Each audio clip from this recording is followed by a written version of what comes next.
masing-masing. Berdoa mulai.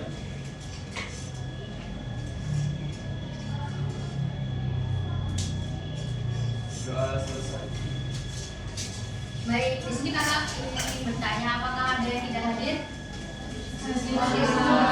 Baik, sebelumnya adik-adik kita akan membahas tentang larutan elektrolit dan non-elektrolit. Nah, sebelum kita mengetahui apa larutan elektrolit dan non-elektrolit itu, kita perlu mengetahui dulu apa sih yang dimaksud dengan larutan. Nah, jadi larutan itu campuran dari dua zat yang dapat larut dalam suatu yang homogen, atau bisa disebut dalam keadaan disebut dalam zat yang satu fasa.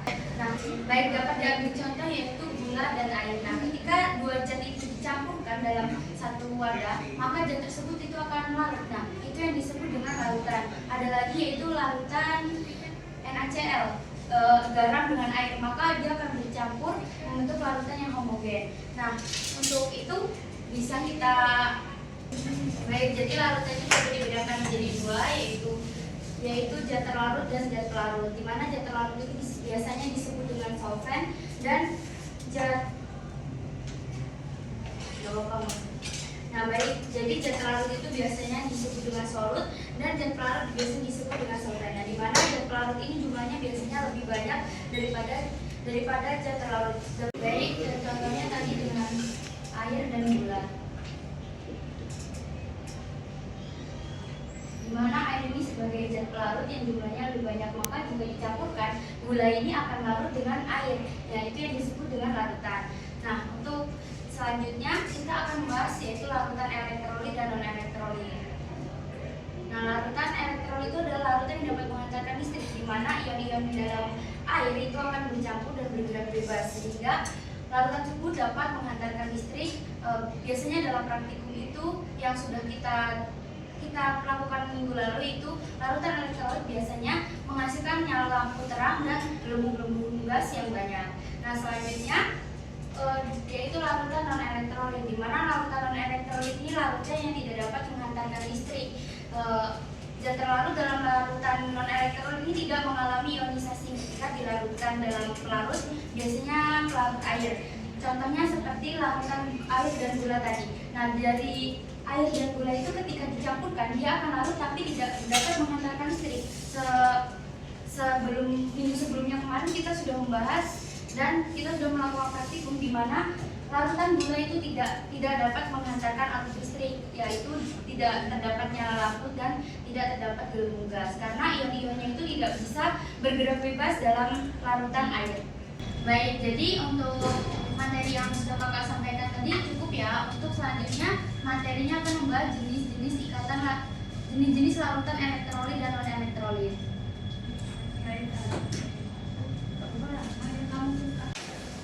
Oke, untuk selanjutnya di sini kakak akan menjelaskan jenis-jenis larutan elektrolit. Nah, jadi jenis-jenis larutan elektrolit ini ada 3. Yang pertama itu ada larutan elektrolit kuat, lalu yang kedua larutan elektrolit lemah, dan yang ketiga larutan non-elektrolit. Nah, jadi larutan elektrolit kuat ini nih larutan yang memiliki daya hantar listrik yang baik meskipun pada konsentrasi rendah. Jadi walaupun konsentrasinya rendah, tapi daya hantar listriknya itu tuh sangat baik. Dapat dilihat pada gambar di sini, di mana larutan elektrolit kuat ini nih terdapat banyak sekali ion-ion. Nah, di mana ion-ion ini bergerak bebas sehingga menghasilkan daya hantar yang sangat baik atau kuat. Dapat diketahui juga bahwa larutan elektrolit kuat ini nih terionisasi sempurna dalam air. Baik, lanjut yang kedua itu adalah larutan elektrolit lemah.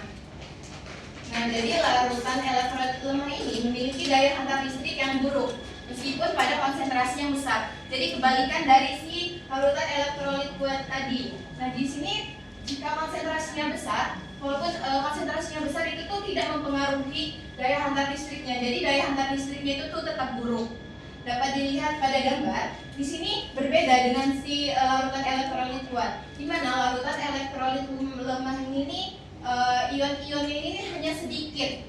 Nah, karena ion-ionnya sedikit ini tadi, maka daya hantarnya itu tuh lemah juga. Dapat diketahui juga bahwa larutan elektrolit lemah ini hanya terionisasi sebagian dalam air. Baik, lalu yang terakhir ini adalah larutan non-elektrolit. di mana larutan elektrolit ini tidak dapat menghantarkan arus listrik ketika dilarutkan dalam air. Dapat dilihat pada gambar, di sini tidak terdapat ion-ion. Nah, karena tidak terdapat ion-ion ini tadi, maka si larutan non elektrolit ini tidak dapat menghantarkan arus listrik. Baik, untuk larutan elektrolit dan non elektrolit pasti memiliki karakteristik atau ciri-ciri yang berbeda.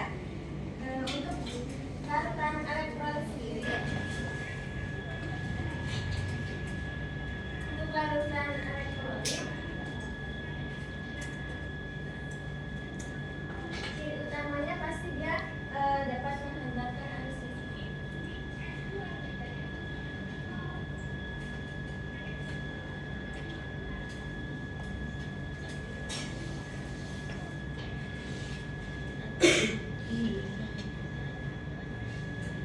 Nah, sudah diketahui tadi, larutan elektrolit itu kan terbagi ada elektrolit kuat sama elektrolit lemah. Nah, di dalam elektrolit kuat ini menghantarkan listriknya ini ditandai dengan nyala lampu yang terang.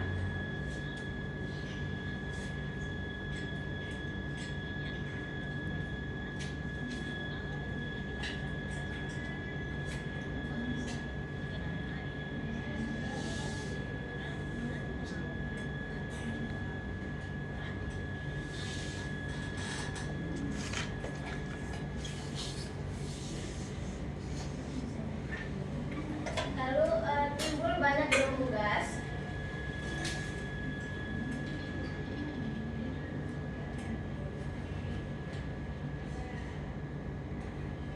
Lalu untuk yang larutan elektrolit lemah itu, dia lampunya menyala, namun redup. Bisa juga lampunya tidak menyala.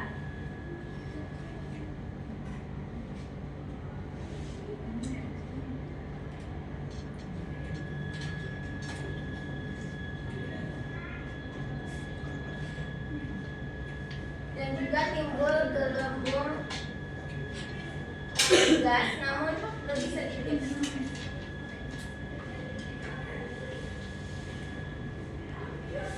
Lalu ciri yang selanjutnya itu di dalam larutan elektrolit ini mengandung ion positif dan ion negatif atau yang disebut dengan kation dan anion.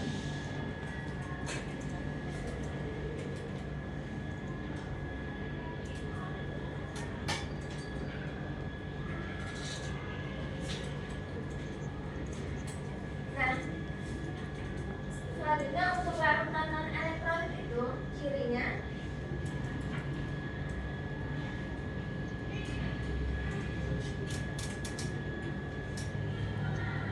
dia tidak bisa menghantarkan arus listrik.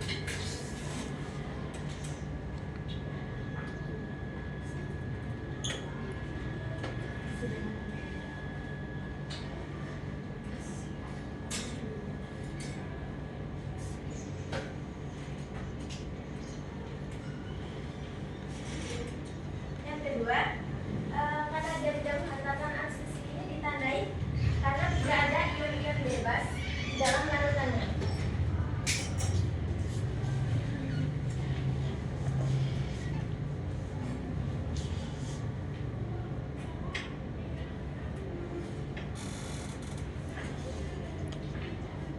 Dan yang terakhir, ciri-ciri yang terakhir itu molekulnya itu tetap dalam molekul netral karena tidak terjadi penionan.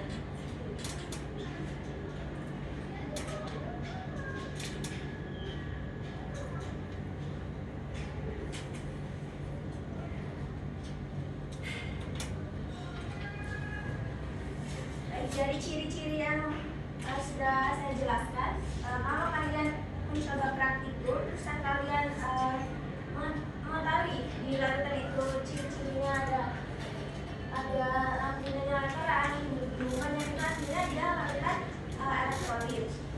Nah, namun kalau dia lampunya nggak nyala dan tidak timbul gelembung itu artinya dia larutan non elektrolit. Jadi selanjutnya itu daya hantar senyawa ion, kelompok ion dan senyawa kovalen polar. Nah, yang pertama itu adalah ada senyawa ion. Nah, contoh dari senyawa ion dalam kehidupan sehari-hari itu ada NaCl, di mana NaCl itu sering kita sebut dengan garam dapur. Nah, senyawa NaCl itu termasuk ke dalam senyawa ion karena jika dilarutkan dalam air itu akan membentuk ion Na positif dan Cl-. Nah, peristiwa ini disebut dengan hidrasi. Dalam keadaan berhidrasi, ion-ion ini bergerak bebas dan dapat menghantarkan arus listrik. Nah, reaksi ionisasi dari senyawa NaCl ini dapat dituliskan seperti yang ada dalam layar proyektor. Itu NaCl dalam bahasa aqueous diuraikan menjadi Na positif dalam bahasa aqueous plus Cl- dalam bahasa aqueous. Nah, senyawa ion ini merupakan zat elektrolit sebab jika dilarutkan dalam air maka dia akan menghantarkan arus listrik seperti itu.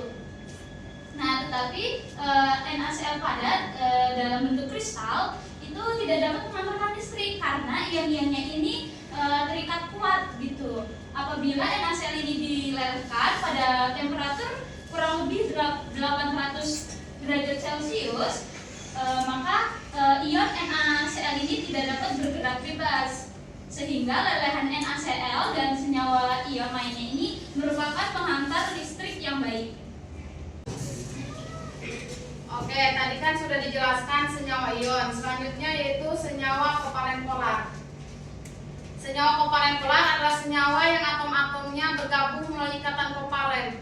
Nah, senyawa bergabung melalui kovalen polar terbentuk karena dua atom yang perbedaan keelektronegatifannya. Contoh dari senyawa kovalen polar ada asam klorida, larutan amonia, dan asam cuka.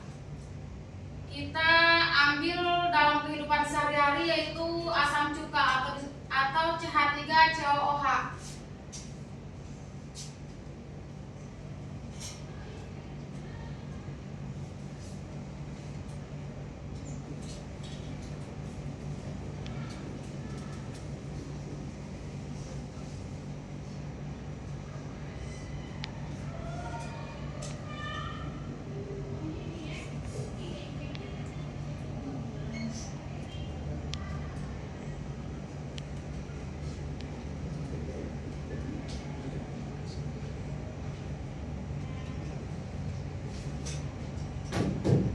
Oke, senyawa yang Kakak tuliskan ini merupakan contoh senyawa kovalen polar.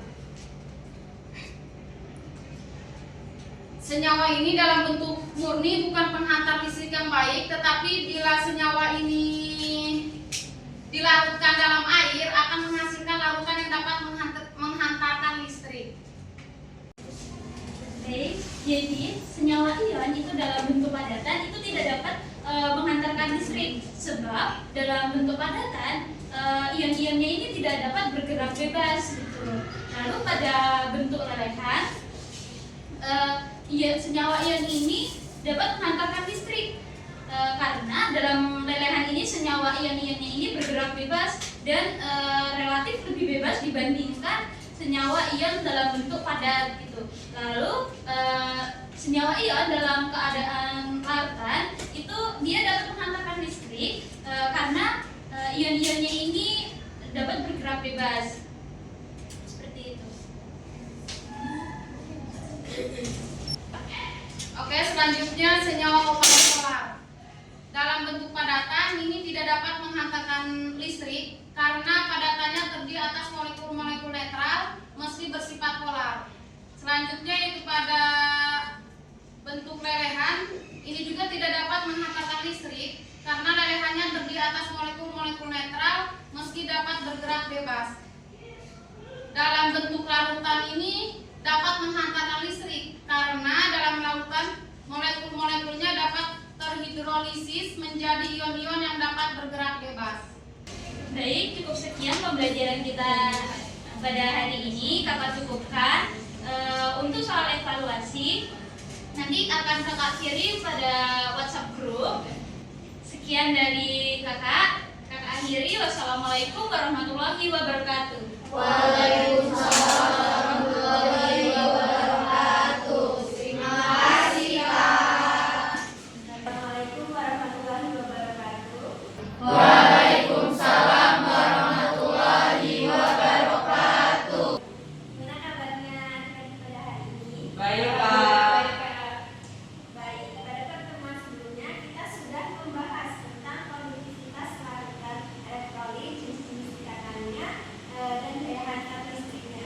Nah, pada pertemuan kali ini kita akan melanjutkan materi untuk membahas derajat ionisasi dan penerapannya di dalam kehidupan sehari-hari.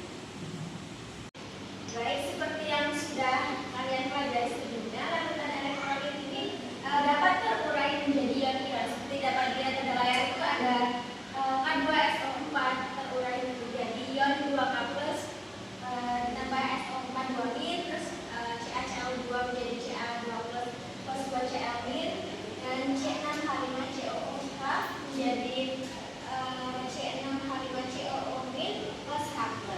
Selanjutnya kita ambil contoh larutan CH3COOH seperti yang kemarin kita sudah lakukan praktikum dan sudah kita bahas. CH3COOH itu larutan elektrolit lemah di mana dia terurai menjadi ion-ion tapi hanya sebagian.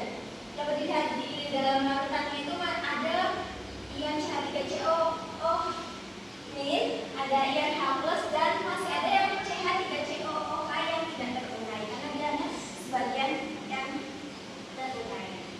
Selanjutnya dari contoh itu kita bisa menghitung derajat ionisasi. Nah, derajat ionisasi merupakan perbandingan jumlah molekul yang terionisasi dengan jumlah molekul total dilambangkan dengan alfa. Nah, derajat ionisasi ini bisa dalam bentuk desimal dan dalam bentuk persen. Untuk dalam bentuk desimal itu menghitungnya dengan alfa sama dengan mol zat terionisasi dibagi dengan mol zat total. Sedangkan untuk yang dalam bentuk persen, derajat ionisasi itu dihitung dengan mol zat terionisasi dibagi dengan mol zat total dikali dengan 100%. Derajat ionisasi larutan elektrolit kuat dan elektrolit lemah ini berbeda. Nah, kalau di elektrolit kuat karena dia terionisasi seluruhnya, maka derajat ionisasinya itu akan bernilai 1 dalam desimal dan 100% dalam persen. Nah, kalau untuk larutan yang terionisasinya hanya sebagian, maka yang derajat ionisasi misalnya dia terionisasi hanya 40%, maka derajat ionisasinya 0,4 dalam bentuk desimal dan 40% dalam bentuk persen. Nah, 60% itu karena dia tidak terionisasi. Baik, selanjutnya kita akan menghitung derajat ionisasi dari soal 0,2 mol asam format HCOOH dilakukan dalam air dan sebanyak 0,05 mol terionisasi. Nah, dapat kita selesaikan persoalannya.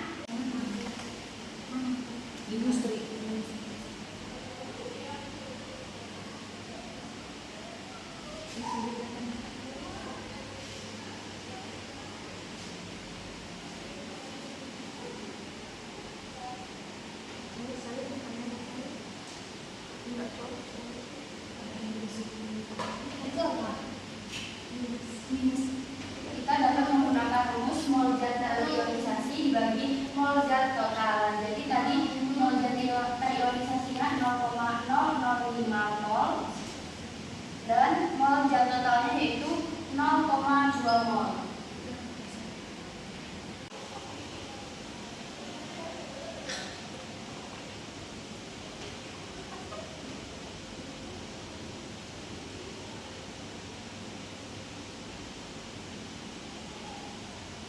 Jadi hasilnya 0,025 dikali 100%, maka hasilnya 2,5%. Apakah kalian sudah paham dengan perhitungan derajat ionisasi? Paham kan?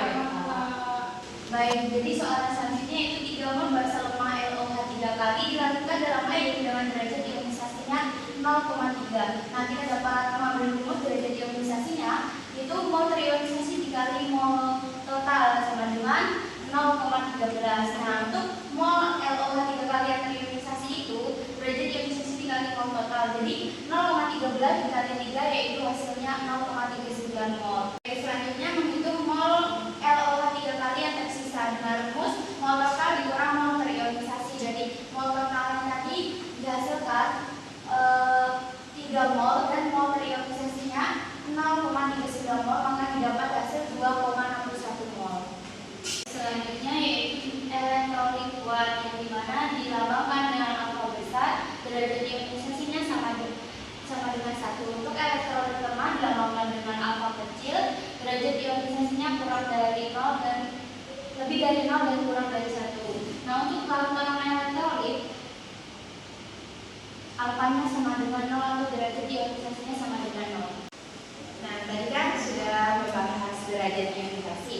Nah, sekarang kakak akan memberikan contoh penerapan larutan elektrolit dalam kehidupan sehari-hari. Nah, jadi dalam kehidupan sehari-hari ini banyak sekali contoh dari penerapan larutan elektrolit ini. Nah, jadi yang pertama ini ada baterai dan api.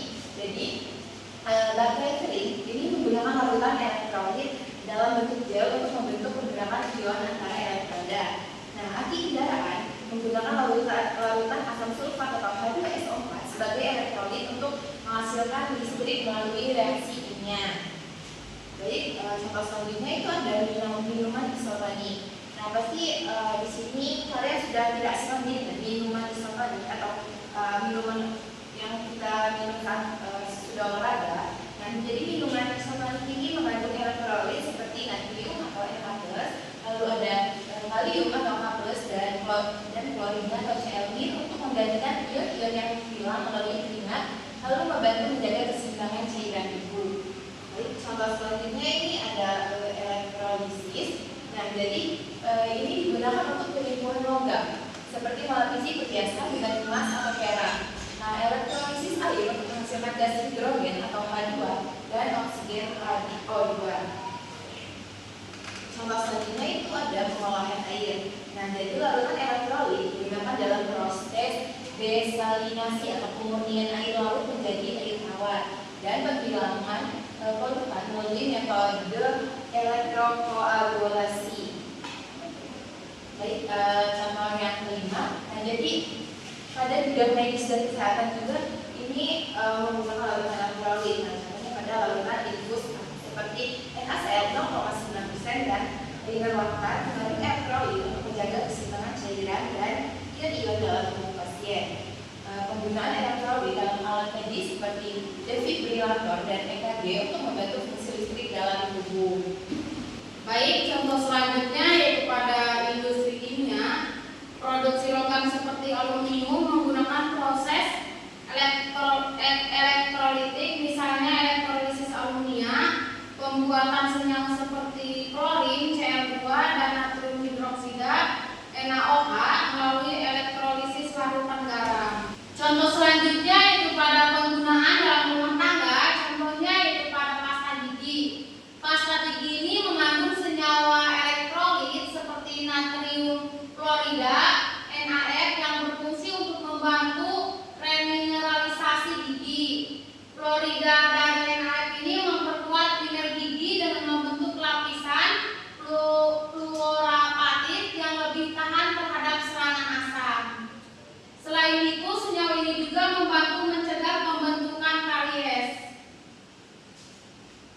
Selanjutnya, contoh selanjutnya itu pada pertanian, larutan elektrolit dalam hidroponik berfungsi menyediakan nutrisi esensial yang diperlukan oleh tanaman untuk pertumbuhan.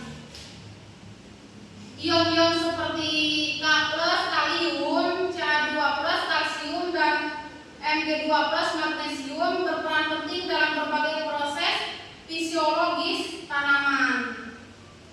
K+ atau kalium membantu dalam regulasi air, aktivasi enzim, dan sintesis protein. Ca2 atau kalsium penting untuk kekuatan dinding sel dan pembelahan sel. Magnesium yaitu berfungsi untuk komponen utama klorofil yang diperlukan untuk fotosintesis. Selanjutnya yaitu contoh energi alternatif.